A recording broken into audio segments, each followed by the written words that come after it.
Donald Trump recently issued a direct command to Canada, not a suggestion, not a diplomatic suggestion, not a bargaining stance, but a formal executive directive called the North American Resource Security Directive. It draws on national security powers to force Canadian adherence regarding key mineral and energy shipments.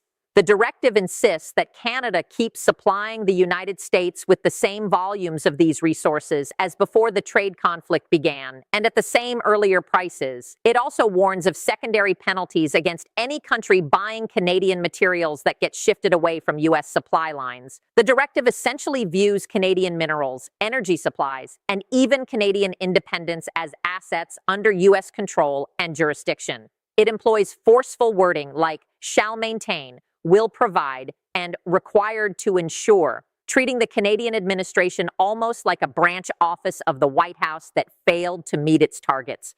Mark Carney rejected it completely within hours, not bargained over, not followed in part, not referred for study, but entirely dismissed in a formal manner. He included a strong warning. If the United States applies those secondary penalties to Canada's trading partners, Canada will speed up its mineral cutoff schedule and broaden energy shipment limits right away.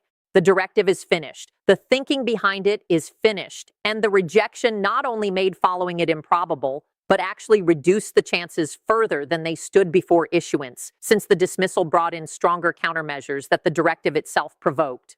Then Trump responded forcefully. He announced an urgent tariff increase, an extra 25% surcharge added to all Canadian imports, layered on top of current duties and taking effect at once. He called for a special NATO meeting to denounce Canada's resource limits. He threatened to use the International Emergency Economic Powers Act to limit Canadian institutions' access to U.S. financial networks. He launched sharp personal criticisms against Carney. This marked the most intense U.S. retaliation seen throughout the entire trade dispute. Warren Buffett's take on this clash cuts past the noise to highlight what he describes as the key difference between real leverage and mere noise, and why one side's retaliation rests on genuine economic tools, while the other's relies on online statements and duties that end up harming its own citizens. Once you grasp Buffett's view of the imbalance in firepower between these two figures, it becomes clear why this dispute isn't the balanced contest it might appear to be. Subscribe now because the clash is genuine, but what lies under the surface is what truly counts. Let me begin with Washington's specific demands, because the character of the directive reveals more about the administration's stance than the reaction to it does. The North American Resource Security Directive accomplishes 5 main objectives.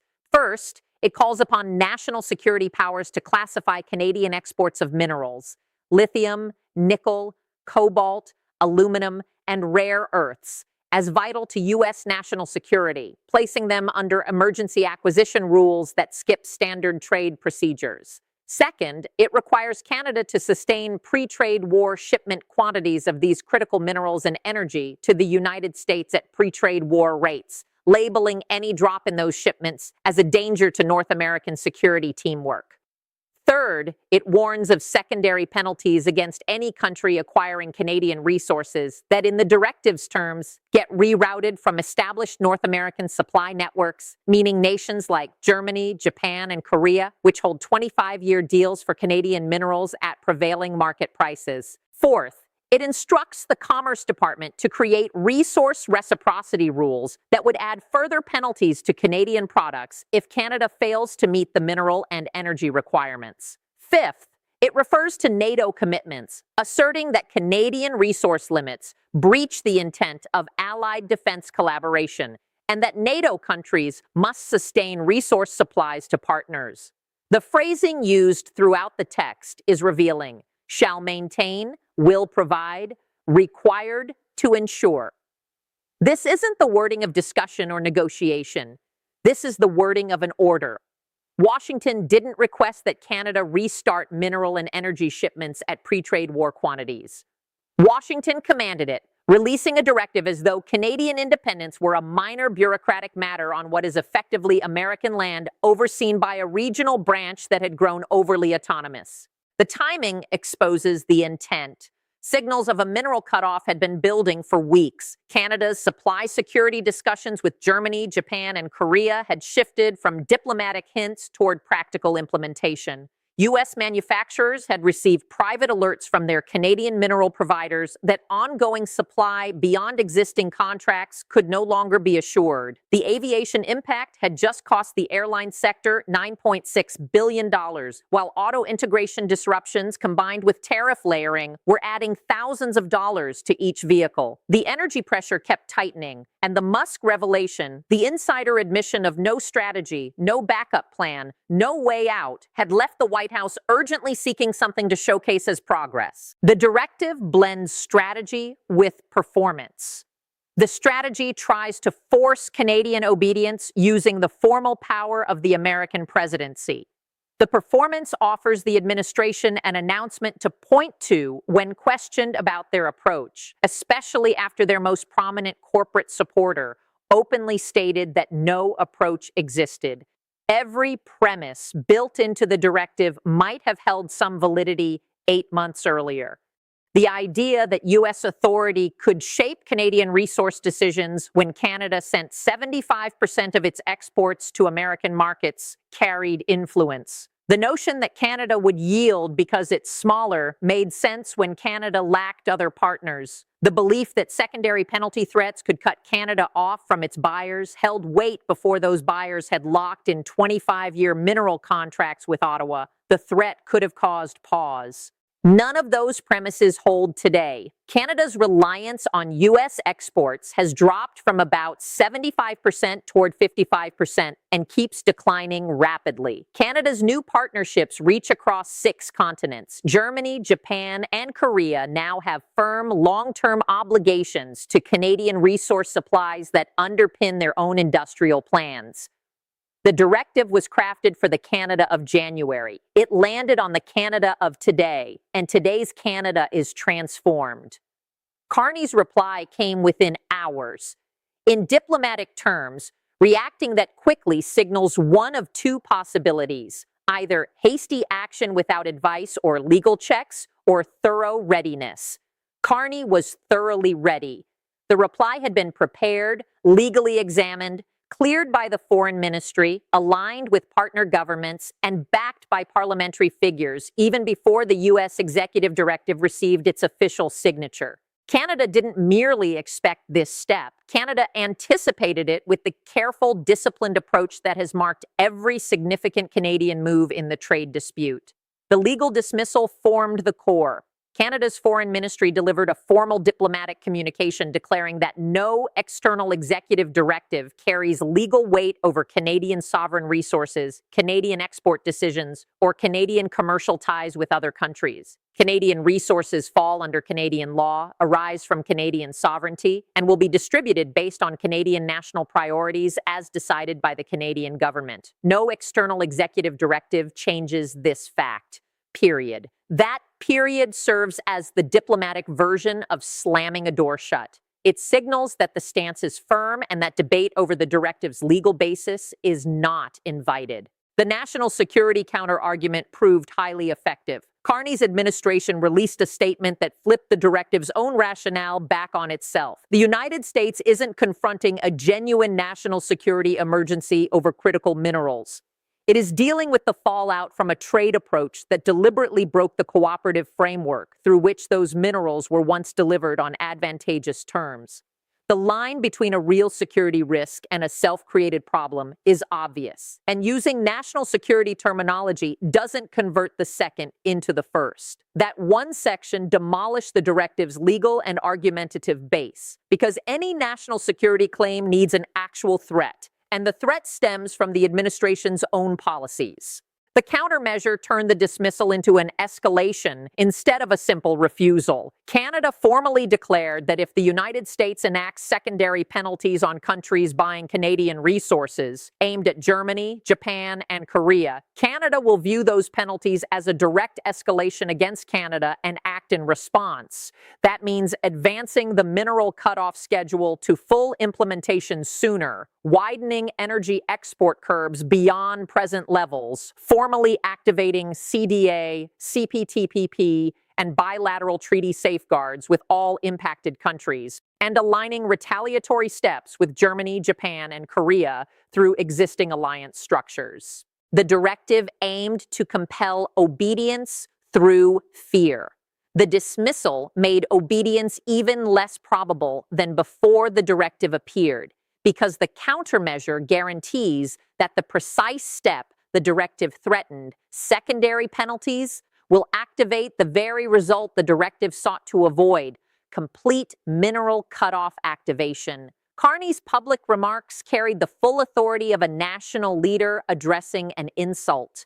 The United States released an order. Canada is not a nation that accepts orders. We are a sovereign country, and our resources, our minerals, our energy, our water, our airspace belong to the Canadian people and will be managed by the Canadian government. No external executive directive alters that basic truth. No foreign president's signature overrides the sovereignty of 40 million Canadians. The directive was received, examined, and refused. Within hours, every parliamentary party released statements backing the refusal. Opposition figures who clash with Carney on nearly every domestic matter stood with him here. Public backing for the dismissal rose above 85%. The directive sought to pressure Canada. It instead unified Canada more fully than anything Trump has attempted since the trade dispute started. And then Warren Buffett, observing from the vantage point of someone who has studied clashes between companies and between countries for 70 years, clarified what was truly unfolding beneath the show. In any dispute, Buffett noted, the real issue isn't who replies. Both sides always reply. The challenged party always counters. That's basic human, institutional, and political behavior. The factor that settles the result isn't whether you counter, it's what you counter with. And the difference in ammunition between these two leaders stands as the most telling aspect of this whole trade dispute. Let me outline the ammunition each side used, because the imbalance is what decides the conclusion. Trump countered with an extra 25% tariff surcharge on every Canadian import. Every Canadian item crossing into the United States, energy, timber, minerals, auto parts, farm products, finished goods, now carries existing duties plus this added 25%. The announcement was presented as retribution. If Canada refuses American resource security rules, Canada will face costs at the border. But duties on Canadian imports are duties on products American consumers and American producers rely on. In many instances, these are items they cannot obtain elsewhere with similar quality, price, or delivery speed. Canadian energy supports American power networks. Canadian minerals feed American batteries and devices. Canadian timber constructs American homes. Canadian auto parts sit inside American vehicles. The duty doesn't land in Ottawa. It lands in Michigan, Ohio, New York, and Massachusetts. In higher utility statements, vehicle costs, building expenses, and grocery prices for American families who never sought a trade dispute and hold no influence over its management. The added tariff surcharge is expected to impose tens of billions of dollars in annual costs on American consumers and companies, piling onto the hundreds of billions already built up from the current duty framework. Every dollar of those expenses is borne by Americans, every single dollar. Trump countered with NATO pressure, urging allies to denounce Canada's resource limits as a risk to alliance security teamwork and requesting an urgent NATO session to handle the matter. The request implies that the United States might reevaluate its NATO involvement if allies fail to back American resource security priorities. But the NATO move encounters a built-in obstacle. NATO partners have already aligned with Canada. Germany relies on the $180 billion corridor and needs Canadian minerals for its industrial approach. The United Kingdom maintains bilateral ties with Ottawa in energy, defense, and commerce. France holds trade pacts via CDAE. Several NATO members have entered resource supply deals with Canada. Deals they chose willingly at market prices because Canadian resources under Canadian control offer greater dependability than relying on American trade ties that have been turned into weapons and discarded multiple times over the last 8 months. Urging NATO to condemn Canada means asking allies to condemn a partner they are actively trading with under arrangements that advance their own national goals. The NATO Secretary General's reply showed careful diplomatic neutrality, an acknowledgement that the request arrived without any sign it would lead to steps. In diplomatic terms, that's a courteous method of saying the request was noted but will produce no change. Trump countered with threats to activate the International Emergency Economic Powers Act, IEPA, asserting authority to curb Canadian financial entities' access to American banking networks. This represents the financial equivalent of a massive strike, the strongest economic tool in the U.S. arsenal short of a total trade cutoff. But IEPA is a tool that harms both parties. American banks maintain over $180 billion in direct ties to Canadian financial entities. Blocking Canadian access to U.S. banking doesn't merely hurt Canadian banks. It injures J.P. Morgan, Goldman Sachs, Bank of America, and every large American financial player with Canadian connections. It risks the stability of the North American financial network.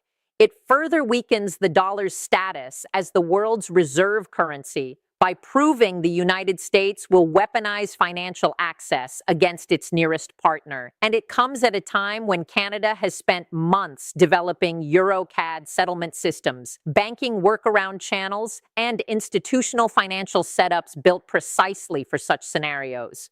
The financial massive strike would inflict devastating side damage on American entities while striking a Canada that has already prepared protective measures. Trump countered with personal criticisms of Carney, social media messages labeling him a functionary, doubting if he's ever created anything, downplaying his central banking background, and forecasting that Canada will learn its lesson. Social media messages don't shift supply networks. They don't redirect mineral shipments. They don't produce power, construct pipelines, finalize trade pacts, or change the physical layout of the North American continent. They create notice. They create news. They don't create leverage. And in a dispute where one side functions through infrastructure contracts and commitments while the other functions through social media messages, the gap between leverage and noise becomes the central narrative. Now compare that to Carney's counter, mineral cutoff acceleration, advancing the schedule toward complete activation of a cutoff that removes resources America cannot source from any alternative at any cost within any reasonable period. The 6.8 billion tons of aluminum, the lithium, the nickel, the cobalt, these are facts of geology, not discussion points. Energy curb expansion, targeting vulnerabilities in the Northeastern power network that lack substitutes and cannot be replaced in under a decade. Alliance alignment, Germany, Japan, Korea, each with firm obligations, each with signed agreements, each with industrial strategies dependent on Canadian resource access. One side countered with tools that harm both parties equally or harm its own side more. The other side countered with tools that strike specific American weaknesses, while Canadian alternatives take in the shifted flows. That isn't a balanced contest. That's an imbalance presented as balance. There's a separation I've emphasized for decades that fits here with striking precision. The separation between leverage and volume. Volume is the intensity of your reply, the spectacle, the language, the duty announcements, the social media flood, the NATO requests, the emergency power threats. Volume draws notice. It draws headlines. It creates the illusion of movement. Leverage is whether your reply truly shifts the opponent's stance, whether it imposes costs they cannot bear, hits weaknesses they cannot shield, and delivers results they cannot undo. Trump's reply showed high volume, dramatic, forceful, visible, spread across every channel and platform at once. Carney's reply showed high leverage, mineral acceleration targeting irreplaceable resources, energy curbs exploiting dependencies without substitutes, alliance alignment through frameworks with legal force and multilateral backing. Volume attracts attention. Leverage delivers outcomes. And the divide between them, the vast gap between how intensely you reply and whether your reply alters anything, is the entire trade dispute summed up in one clash.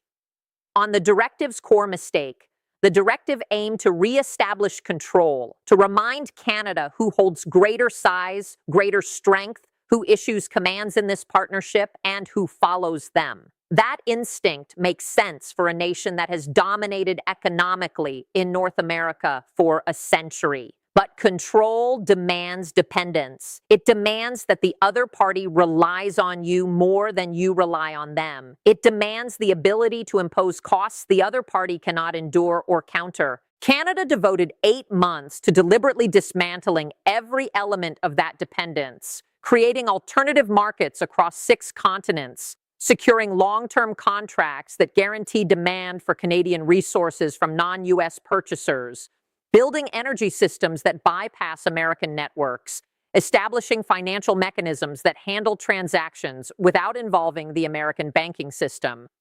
Every step over those 8 months pursued one goal: turning dependence into a one-way street, creating a situation where America requires Canada, but Canada no longer requires America to the former degree.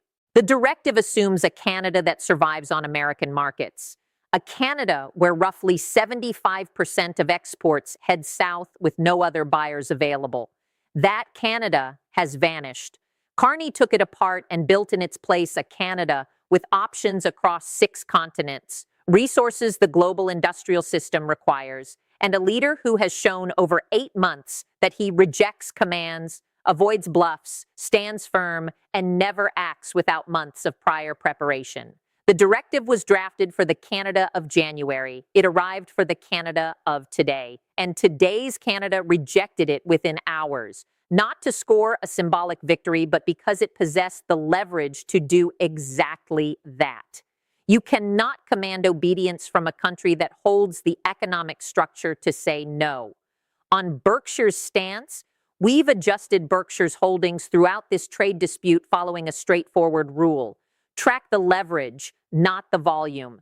Canadian resource firms, Canadian financial entities, European companies tied to Canada, Asian producers with Canadian supply deals, these are the holdings that align with where real economic leverage exists. The dispute will conclude. Every dispute concludes. And when it does, the outcome will favor the side with leverage, not the side with volume. It always does. There is a crucial separation between leverage and volume, and it is the separation that accounts for this entire trade dispute. Volume is the intensity of your reply, the spectacle, the language, the duty announcements, the social media flood, the NATO requests. Leverage is whether your reply truly shifts the opponent's stance, whether it imposes costs they cannot bear, whether it hits weaknesses they cannot shield. Trump's reply showed high volume, dramatic, forceful, visible, loud. Carney's reply showed high leverage, mineral acceleration, energy curbs, alliance alignment, legal and institutional dismissal supported by international law, and complete domestic backing. Volume attracts attention. Leverage delivers outcomes. And the divide between them is the story of this entire trade dispute.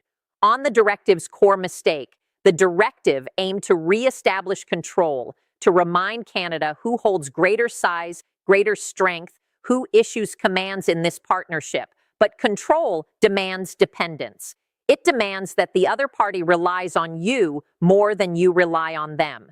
Canada devoted 8 months to steadily reducing that dependence, creating alternative markets, securing long-term contracts, building energy and financial systems that bypass the American economy. The directive assumes a Canada that survives on American markets. That Canada has vanished. Carney replaced it with a Canada that has options across 6 continents, resources the world requires, and a leader who has repeatedly shown he rejects commands, avoids bluffs, and stands firm. You cannot command obedience from a country that holds the leverage to refuse. And the directive itself, by provoking the countermeasure, by speeding the cutoff schedule, by further uniting Canadian public support behind resistance, made the obedience it sought even harder to achieve than before it was issued. The imbalance between these two leaders' positions forms the analytical heart of the clash, the reality beneath the show, and it explains why the dispute appears even on the surface, but remains uneven below. Grasping this imbalance separates merely observing a conflict from understanding its winner. Trump's tariff increase, the extra 25% surcharge on all Canadian imports, will impose tens of billions of dollars in yearly costs on American consumers and companies through higher prices for energy, minerals, timber, auto parts, and farm products. It will not force Canadian obedience because Canada has already established the alternative markets, partnerships, and supply networks that reduce the importance of American demand month by month. 8 months ago, a tariff increase would have inflicted real economic harm on Canada because roughly 75% of Canadian exports headed south. Today, with that share nearing 55% and dropping, with Germany, Japan, Korea, the Commonwealth, the EU, and CPTPP taking larger portions of Canadian commerce, the duty strikes American budgets while Canada redirects. The tariff increase is the economic parallel of injuring your own foot to threaten someone already protected by armor and heading for the door. The NATO move lacks any way to deliver results because the organization Trump seeks to rally is already naturally aligned with Canada through bilateral trade pacts and resource partnerships that serve those allied nations' own strategic needs. NATO serves as a defense pact, not a trade enforcement tool, and trying to transform it into one when multiple NATO members rely on Canadian resource access for their industrial and defense approaches ensures the effort fails silently and awkwardly. The IEEPA financial threat is a tool whose impact zone includes American financial entities holding $180 billion in Canadian exposure.